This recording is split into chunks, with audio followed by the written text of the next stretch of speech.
सोचिए, अगर दुनिया की पूरी अर्थव्यवस्था एक पतले से समुद्री रास्ते पर टिकी हो तो। आज हम बात करने वाले हैं होर्मुज़ की खाड़ी में चल रहे संकट की। एक ऐसा मुद्दा जो हम सबको कहीं ना कहीं असर कर सकता है। तो चलिए सीधे मुद्दे की बात करते हैं।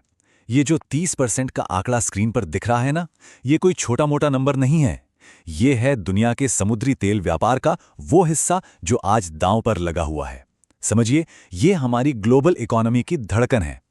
तो सवाल ये उठता है कि आखिर ये 30% तेल गुजरता कहाँ से है। आइए उस जगह पर नजर डालते हैं जो इस पूरे ड्रामे का सेंटर स्टेज बनी हुई है। देखिए, हॉर्मुज़ की खाड़ी सिर्फ पानी का एक रास्ता नहीं है, ये ग्लोबल एनर्जी सप्लाई की कह लीजिए लाइफलाइन है। अब सोचिए, अगर दुनिया की सबसे ज़रूरी नस पर कोई दबाव डालने लगे तो क्या होगा। बस ठीक यही अभी हो रहा है।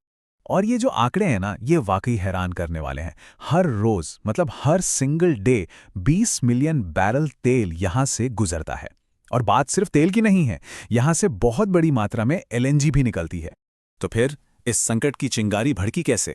इसकी शुरुआत हुई ईरान के एक बहुत ही बोल्ड मूव से, जब उसने फैसला किया कि इस बेहद जरूरी रास्ते का कंट्रोल वो अपने हाथ में लेगा।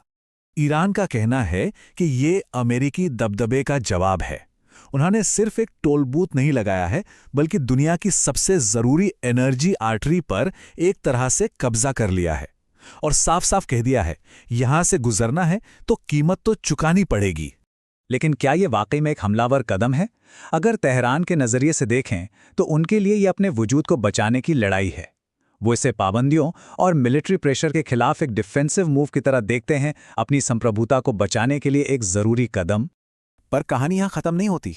जब एक तरफ से टोल बूथ लगता है तो जाहिर है दूसरी तरफ से भी कोई जवाब आएगा, है ना? और अमेरिका के जवाब ने तो इस संकट को एक बिल्कुल ही नए लेवल पर पहुंचा दिया है। सारी डिप्लोमेसी फेल हो गई। इस्लामाबाद में जब बातचीत पटरी से उतरी तो अमेरिका ने भी अपना दांव चल दिया। एक पूरी तरह से जवाबी नाकेबंदी जो आज से लागू हो चुकी है। और एक बात साफ समझनी होगी, यह सिर्फ ईरान के टोल बूथ का कंपटीशन नहीं है। नहीं, ये एक पूरी आर्थिक घेराबंदी है। अमेरिका का मैसेज एकदम क्लियर है, अगर तुमने ईरान को पैसे दिए तो फिर तुम यहां से बिल्कुल भी नहीं गुजर सकते। ये ईरान की कमाई को पूरी तरह से बंद करने और उसे घुटनों पर लाने वाली एक मैक्सिमम प्रेशर स्ट्रैटेजी है। यहां देखिए हालात कितनी तेजी से बिगड़े हैं। बस कुछ ही दिनों के अंदर हम बातचीत की टेबल से उठकर एक फुल फ्लेज्ड आर्थिक जंग के मुहाने पर आ खड़े हुए हैं। तो ठीक है, ये जियोपॉलिटिकल चेस का गेम तो चल रहा है, लेकिन इसका बाकी दुनिया पर क्या असर पड़ेगा, हम पर क्या असर पड़ेगा? ये सिर्फ मैप पर खींची लकीरें या बड़ी बड़ी बातें नहीं हैं। ये असल सामान है जो अब बीच समंदर में फंसा हुआ है। हम यहां सिर्फ बैरल और क्यूबिक मीटर की बात नहीं कर रहे हैं, हम उन देशों की बात कर रहे हैं जिनकी पूरी पूरी इकोनॉमी इसी एनर्जी सप्लाई पर चलती है। और इसका असर वो हम सब महसूस करेंगे। जब कच्चे तेल के दाम आसमान छुएंगे तो इसका सीधा मतलब है पेट्रोल पंप पर ज्यादा दाम और जेब पर ज्यादा बोझ। दुकानों में सामान महंगा होगा।